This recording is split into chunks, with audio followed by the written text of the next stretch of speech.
Hello everyone, welcome to the channel all about anthropology. और आज की वीडियो में हम लोग anthropology UGC NET PYQ solve करेंगे जो कि कॉन्स्टिट्यूशनल सेफगार्ड से रिलेटेड हैं। सो आइए आज के क्वेश्चंस देखते हैं। So first question is which one of the following directive principle in the constitution of India related to the welfare of scheduled tribe. So आपको यहाँ पर वो आर्टिकल्स चूज़ करने हैं जो कि कॉन्स्टिट्यूशन ऑफ इंडिया में शेड्यूल्ड ट्राइब के वेलफेयर्स के लिए हैं। So options are article 330, article 332, article 333 और आर्टिकल 342। सो ये एक कोड बेस्ड क्वेश्चन है और इसमें 3 ऑप्शंस करेक्ट है और एक ऑप्शन रॉन्ग है। सो आइए क्वेश्चन को डिस्कस करते हैं। So the first article is article 330। So article 330 जो है इंडियन कॉन्स्टिट्यूशन का, वो क्या कहता है? वो कहता है कि जो SC और STs हैं उनकी लोकसभा मतलब हाउस ऑफ पीपल में रिजर्वेशन की बात करता है। So first article is correct. Then article 332 जो है वो भी सेम यहाँ पर क्या हम बात करता है रिजर्वेशन की इन द लेजिस्लेटिव असेंबली, जिसको हिंदी में आई थिंक विधानसभा बोलते हैं। ओके, नेक्स्ट आर्टिकल 333, इसका कोई मतलब नहीं है SC ST से। And then article 342। So article 342 ये है कि ये आर्टिकल आपको पता होगा कि यही आर्टिकल है जो कि प्रेसिडेंट को पावर देता है कि वो किसी ट्राइब या फिर ट्राइबल कम्युनिटी को एज शेड्यूल्ड ट्राइब डेजिग्नेट करें। सो the correct option is option A, B and D। So the option A, B and D है ऑप्शन C में। The correct option is option C। Okay, next question देखते हैं। Next question आपसे पूछ रहा है which article in the Indian constitution lays down that the president by public notification में specify the tribe और tribal communities as scheduled tribe. अभी हमने ऊपर डिस्कस किया कि इंडियन कॉन्स्टिट्यूशन का कौन सा आर्टिकल प्रेसिडेंट को एम्पावर करता है कि वो एक किसी ट्राइब या फिर ट्राइबल कम्युनिटी को एज शेड्यूल्ड ट्राइब डेजिग्नेट करें। So options are article 342, article 142, article 244 और article 275। So the correct option is article 342 and article 341 किससे रिलेटेड है? SC से रिलेटेड है। ओके, शेड्यूल कास्ट से। नेक्स्ट क्वेश्चन देखते हैं। नेक्स्ट क्वेश्चन आपसे पूछ रहा है schedule 6 of Indian constitution is applicable to. जो 6 शेड्यूल है इंडियन कॉन्स्टिट्यूशन का वो कहाँ एप्लीकेबल होता है? Options are whole of India, only scheduled areas, only north eastern India, only coastal areas. So the correct option is option C, that is only north eastern area. So जो schedule 6 है of Indian constitution वो north east जो part है India का वहाँ पर applicable होता है। और नॉर्थ ईस्ट पार्ट में किन किन स्टेट में? असम, मेघालय, त्रिपुरा एंड मिज़ोरम। आपको ये पता होना चाहिए बिकॉज कई बार ये भी पूछ लेते हैं कि 6 शेड्यूल किन किन स्टेट पे एप्लीकेबल होता है, तो ये आपको स्टेट भी पता होना चाहिए, that is Assam, Meghalaya, Tripura and Mizoram. Okay, next question देखते हैं। नेक्स्ट क्वेश्चन आपसे पूछ रहा है, क्वेश्चन नंबर 4 आपसे पूछ रहा है which of the following articles of the Indian constitution make provision for a national commission for scheduled caste and scheduled tribe area to be appointed by president. मतलब president किस आर्टिकल के through एक national commission appoint कर सकता है for scheduled caste and scheduled tribe के लिए? Options are article 330, article 371, article 338 और आर्टिकल 17।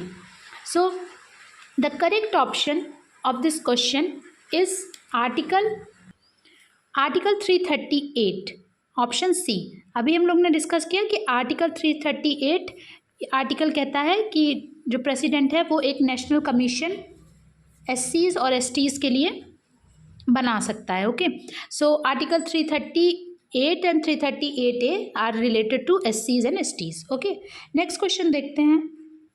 नेक्स्ट क्वेश्चन आपसे पूछ रहा है which one of the following commission reviewed the operation of ashram school. कौन से कमीशन ने आश्रम स्कूल के ऑपरेशन को रिव्यू किया था?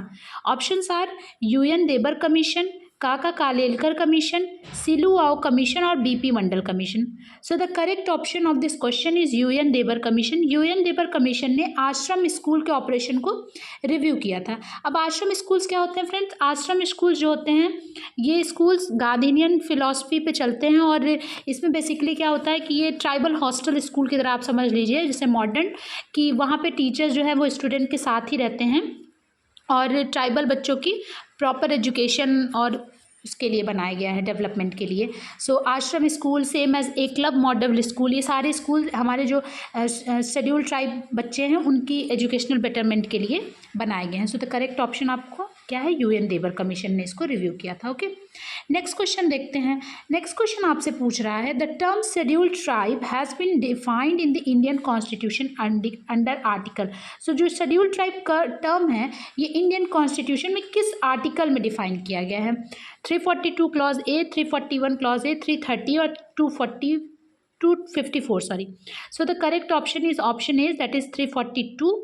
अभी हम लोग ने डिस्कस किया कि 342 जो आर्टिकल है उसमें शेड्यूल ट्राइब को डिफाइन किया गया है। नेक्स्ट क्वेश्चन देखते हैं, क्वेश्चन नंबर 7। आपसे क्वेश्चन नंबर 7 पूछ रहा है, the principal objective of which article of Indian constitution is to ban the practice of the untouchability. ये क्वेश्चन हम लोग पिछले वीडियो में सॉल्व कर चुके हैं।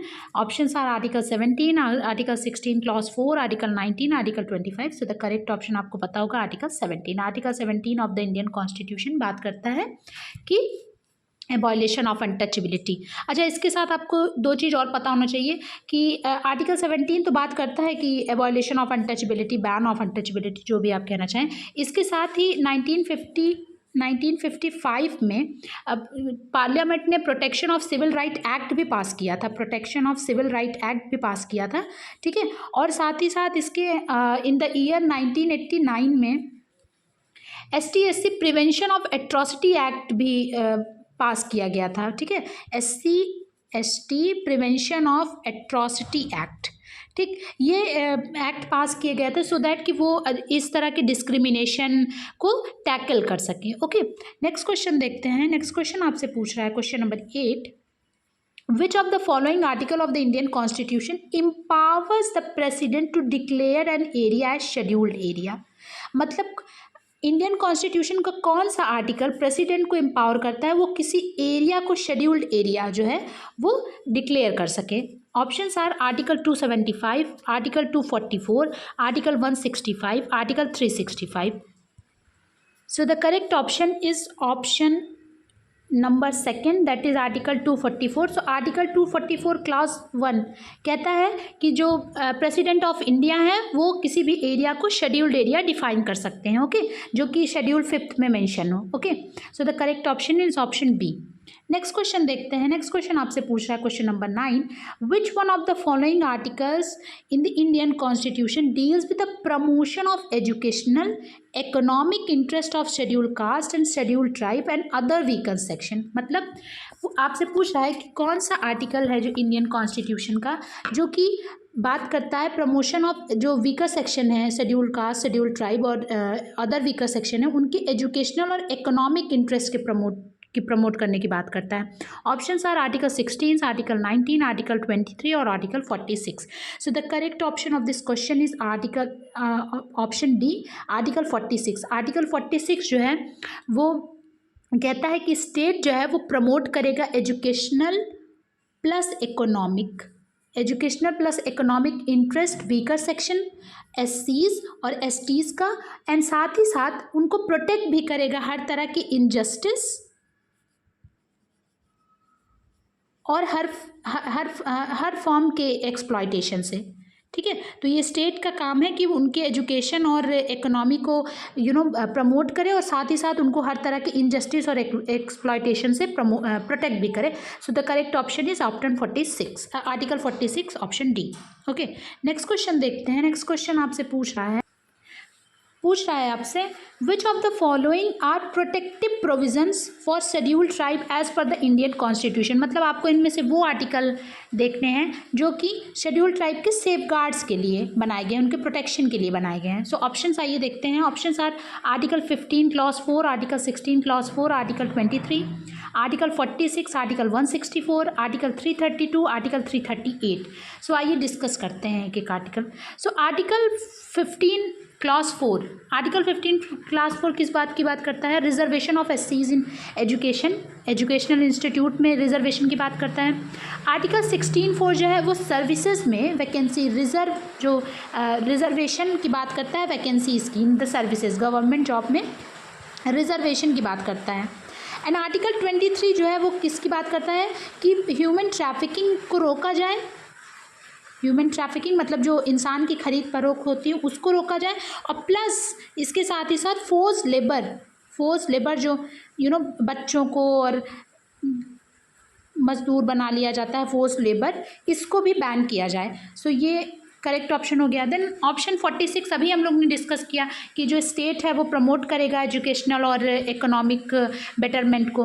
और आर्टिकल 164 क्या बात करता है? आर्टिकल 164 कहता है कि एक स्पेशल मिनिस्टर जो है अपॉइंट किए जाएं for the tribal welfare in the state of MP, Bihar and Orissa. Okay, so ये भी इससे रिलेटेड है। आर्टिकल 332 अभी हम लोग ने डिस्कस किया रिसेंटली कि आर्टिकल 332 जो है वो लेजिस्लेटिव असेंबली में रिजर्वेशन की बात करता है। एंड आर्टिकल 338 जो है वो national commission for scheduled tribe और schedule caste and schedule tribe की बात करता है। So the all option are related to the promotion and the protection of ST/SCs। तो करेक्ट ऑप्शन डी हो जाएगा 1 2 3 4। ओके, नेक्स्ट क्वेश्चन देखते हैं। नेक्स्ट क्वेश्चन आपसे पूछ रहा है question number 11, which of the following article of Indian constitution state that there shall be a minister in charge of tribal welfare in the state of MP, Bihar and Orissa. लीजिए, हमने अभी इसको डिस्कस किया। Article 244, article 330, article 275, article 164। The correct option is article 164। Article 164 of the Indian constitution कहता है कि एक special minister in charge appoint किए जाएँ for tribal welfare in the state of Bihar, MP and Orissa. Okay, next question देखते हैं। Next question है question number 12, और क्वेश्चन नंबर 12 आपसे पूछ रहा है which of the following commission was or were set up by the president of India to in fulfilment of constitutional requirement. में इसमें से कौन से कमीशन को प्रेसिडेंट ऑफ इंडिया ने जो है क्या किया है, सेटअप किया है? Options are backward class commission headed by Kaka Kalelkar 1953, backward class commission headed by BP Mandal 1979, scheduled caste and scheduled tribe commission headed by UN Devan 1961, or all of the above. So the correct option of this question is option number D, all of the above, because क्योंकि जो article 340 है of the Indian constitution वो बात ही यही करता है कि for the appointment of एक कमीशन का अपॉइंटमेंट किया जाए जिससे कि जो कंडीशन है ट्राइबल एरिया फिर बैकवर्ड क्लासेस की उसका इन्वेस्टिगेशन प्रॉपर हो सके। सो द करेक्ट, तो ये सारे क्या हैं, कमीशन ही तो हैं, backward class commission, scheduled area scheduled tribe commission. ठीक है, so the correct option will be all of the above. Okay, next question देखते हैं। Next question is question number 13। Question number 13 आपसे पूछ रहा है the Mandal commission was constituted under which article of Indian constitution. Indian constitution के किस article के under जो है वो मंडल कमीशन बनाया गया? Article 340, article 275, article 164, article 330। सो देखिए, अभी हम लोग ने पिछले क्वेश्चन में ही डिस्कस किया था कि जो आर्टिकल है 340 ऑफ द इंडियन कॉन्स्टिट्यूशन, ये प्रेसिडेंट को पावर देता है कि प्रेसिडेंट अपॉइंट करे एक कमीशन को to investigate the condition of backward classes. Backward classes की कैसी कंडीशन है उसको इन्वेस्टिगेट करने के लिए जो प्रेसिडेंट ऑफ इंडिया है वो एक कमीशन अपॉइंट कर सकता है। तो मंडल कमीशन क्या है? एक कमीशन ही तो है। तो मंडल कमीशन किस आर्टिकल के अंदर अपॉइंट होगा? सीधी सी बात है, आर्टिकल 340 के अंदर। ओके, आई होप आपको क्लियर हो गया होगा। नेक्स्ट क्वेश्चन देखते हैं। Next question number 14, identify the correct sequence. आपको करेक्ट सीक्वेंस जो है वो आइडेंटिफाई करना है कि कब कौन सा कमीशन आया है, उसको सबसे पहले से सबसे लास्ट में आपको क्या करना है, सीक्वेंस वाइज लगाना है। चलिए आइए देखते हैं। पहला है देबर commission, सिलुआओ committee, Mandal commission and 73rd amendment. यही चार हैं। तो आइए पहले इन चारों की डेट देखते हैं कि कब आए। तो देबर कमीशन की जो कब आया था, इन द ईयर 1960 और 1961। ओके, 61। सिलुआओ जो कमेटी थी ये कब आई थी? In the year 1966। Okay, Mandal commission कब आया था? मंडल कमीशन आया था, मैं ऊपर ही लिख देती हूँ। सो देबर कमीशन आया था in the year 1961, सिलुआओ committee in the year 1966, Mandal commission in the year 1979 and 73rd constitutional amendment किस ईयर हुआ था? 1992 में। सो I hope the correct option हमें मिल चुका है। करेक्ट ऑप्शन ऑप्शन ए ही है। सो सबसे पहले देबर कमीशन आया in the year 1961। Then सिलोआउ committee, जो कि सिलोआउ जो थे, ये आपको ये पता होना चाहिए कि सारे कमीशन का नाम उनके चेयरपर्सन के नाम पे है। सो यूएन देबर commission, सिलोआउ commission, Mandal commission is BP Mandal, सिलोआउ commission is सिलोआउ and UN देबर कमीशन पे उनका नाम है। ओके, सो ये जो सिलोआउ थे, ये जो थे ये नागालैंड के पहले चीफ मिनिस्टर थे और उन्हीं के नाम पे ये कमेटी है, ठीक है, इन्होंने इसको हेड किया था। सो देबर commission in the year 1961, सिलोआउ committee in 1966 and Mandal commission in 1979 and lastly 73rd constitutional amendment. Okay, ठीक, तो नेक्स्ट क्वेश्चन अब देखते हैं। Next question is question number 15, जो कि एक मैचिंग है। चलिए मैच करते हैं। सो इधर कमीशन दिए गए हैं और इधर उनकी कमेटी बेसिकली किस लिए बनाई गई थी। ओके, सो आइए क्वेश्चन को सॉल्व करते हैं। सो फर्स्ट इज यूएन देबर कमीशन है, एनएस सक्सेना कमीशन है, वर्जीनियस खाका कमीशन है, बीएन लोकुर कमीशन। ओके, सो आपको अगर नहीं पता है तो आपको बता दूं मैं कि वर्जीनियस इसको खाका ही पढ़ते हैं, ठीक है, इनका प्रोनाउंसिएशन खाका है। ओके ओके, सो आइए देखते हैं। सो यूएन देबर कमीशन जो है, अभी हम लोग ने पढ़ा, पिछले ही क्वेश्चन में था कि यूएन देबर कमीशन बनाया गया था scheduled area and scheduled tribe commission था, ठीक है। सो करेक्ट ए का हो जाएगा 4th। चलिए हमने ए को 4th से मैच कर लिया। Then NC Saxena committee, NC Saxena जो कमेटी थी फ्रेंड्स, वो बनाई गई थी national committee on forest right act 2010। Okay, ये इनसे रिलेटेड है। तो बी का हो गया 3rd। तो ये देखते हैं, ए का 4th, बी का 3rd। सो ये ऑप्शन नंबर डी में है। और सी का 1st हो जाएगा कि वर्जीनियस खाका की कमेटी जो थी वो बनाई गई थी कमेटी ऑन, ये जो कमेटी थी ये ओवरऑल जो ट्राइबल कम्युनिटी की स्टडी करने के लिए थी, whether it is social, economic, educational, health perspective, हर तरीके से ट्राइबल जो कम्युनिटी है उसकी स्टडी करने के लिए बनाई गई थी वर्जीनियस खाका कमेटी। एंड जो बीएन लोकुर कमेटी है फ्रेंड्स, ये कमेटी बनी थी committee on the revision of SC STs। Actually list ST SCs की रिवीजन से अगर कहीं पे ये भी लिखा रहा है कि डिफाइन करने के लिए ST SCs, तब भी बीएन लोकुर कमेटी के ही साथ हम लोग जाएंगे, बिकॉज जो बीएन लोकुर कमेटी थी इसने डिफाइन किया था SC और STs को। इन्होंने क्राइटेरिया बताया था कि हम कब किसी ट्राइब को शेड्यूल ट्राइब बोलेंगे। सो जब उन्होंने डिफाइन किया तो उस बेसिस पर जो लिस्ट थी वो रिवाइज की गई होगी। इसी वजह से यहाँ पर जो बीएन लोकुर कमेटी है वो committee on the revision of list of ST STs के साथ हम मैच कर रहे हैं। ओके, आई होप आपको क्लियर हो गया होगा। नेक्स्ट क्वेश्चन देखते हैं। क्वेश्चन ओके, सो 16 क्वेश्चन भी एक मैचिंग है। यहाँ पे सोशल सेफगार्ड्स हैं, इकोनॉमिक सेफगार्ड्स हैं, एजुकेशनल कल्चरल सेफगार्ड्स हैं, पॉलिटिकल सेफगार्ड्स हैं, और यहाँ पे आर्टिकल्स लिखे हुए हैं कि किस आर्टिकल से इनको मैच बिलोंग करते हैं। सो आइए मैच करते हैं इसको। सो सोशल सेफगार्ड्स पहला है, इधर आर्टिकल्स दिए हैं। सो सोशल सेफगार्ड जो है वो किस आर्टिकल से मैच कराएंगे हम लोग। तो सोशल सेफगार्ड है वो रिलेटेड है आर्टिकल जो है 23 से, बिकॉज आर्टिकल 23 जो है वो किससे रिलेटेड है, जो हमारे सोशल इनजस्टिस है उससे, कि जैसे फोर्स लेबर से रोकना, ह्यूमन ट्रैफिकिंग को रोकना, ठीक है, तो ये हो गया। नेक्स्ट देखते हैं इकोनॉमिक सेफगार्ड। इकोनॉमिक सेफगार्ड जो है वो आर्टिकल 275 से इसको मैच कराएंगे, because article 275 of Indian constitution allow करता है स्पेशल ग्रांट देना फॉर ट्राइबल वेलफेयर के लिए, कि उनको स्पेशल एड्स दिए जाएं ट्राइबल वेलफेयर के लिए। ओके, सो ये इकोनॉमिक में हो गया। फिर educational and cultural safeguards article किससे बिलोंग करता है, आर्टिकल 15D से बिलोंग करता है, बिकॉज आर्टिकल 15 जो है वो बात करता है रिजर्वेशन की एजुकेशनल इंस्टीट्यूशन में। और पॉलिटिकल सेफगार्ड जो है वो आर्टिकल 330 से हो जाएगा, बिकॉज आर्टिकल 330 से जो 330 है वो हाउस ऑफ पीपल मतलब लोकसभा में रिजर्वेशन की बात करता है। Okay, so the correct option will be first का second and 4th। So correct option will be option number D. Okay, next question देखते हैं। Next question and last question of this video.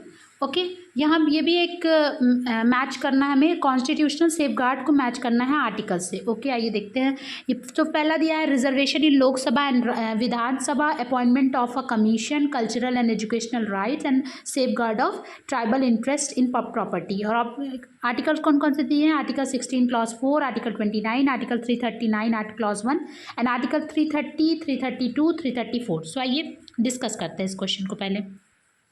So reservation in Lok Sabha and विधानसभा, हम लोगों ने अभी इसको discuss किया है बहुत से क्वेश्चंस में कि आर्टिकल जो है 330, 332 एंड 334 जो है इससे बिलोंग करता है। So article 330 is for Lok Sabha, article 332 जो है वो किसके है, लेजिस्लेटिव असेंबली में, I think Vidhan Sabha, and article 334 भी इसी से रिलेटेड है। Okay, next appointment of a commission, commission के अपॉइंटमेंट की बात कौन सा आर्टिकल करता है। सो आर्टिकल 339 का क्लॉज 1 जो है वो कहता है कि प्रेसिडेंट जो है वो अपॉइंट करेगा एक कमीशन को to report on the administration and welfare of scheduled area and scheduled tribes पे। ठीक है, कि जो प्रेसिडेंट है वो क्या करेगा, एक कमीशन अपॉइंट करेगा जो कि रिपोर्ट करेगी एडमिनिस्ट्रेशन और वेलफेयर के बारे में, शेड्यूल्ड एरिया और शेड्यूल्ड ट्राइब्स के बारे में। सो ये हो गया इससे मैच। सो फर्स्ट का 4th हो गया एंड सेकेंड का 3rd हो गया। ओके, नेक्स्ट है cultural and educational right. So cultural and educational right जो है वो आर्टिकल किससे रिलेटेड है, आर्टिकल 16(4), बिकॉज आर्टिकल 16(4) क्या कहता है कि reservation of vacancies and also promotion in jobs में प्रमोशन में भी रिजर्वेशन और वैकेंसीज में भी रिजर्वेशन की बात। देन लास्ट है safeguards of tribal interest in property. तो article 29 of the Indian constitution is related to safeguard of tribal interest in property. Okay, so the correct option will be, so आइए एक second देखते हैं, first का 4th, appointment of commission 29, first का 4th हो गया। So the correct option is option number B. Okay, option B is the correct option. So friends, आज के लिए इतना ही। आप, आई होप आपको वीडियो पसंद आई होगी, और अगर आपको कोई भी डाउट है सो आप कमेंट बॉक्स में लिख सकते हैं। एंड अगर आपको वीडियो अच्छी लगी हो तो इसको अपने फ्रेंड्स के साथ शेयर करें और वीडियो को लाइक करें, चैनल को सब्सक्राइब करें। Thank you for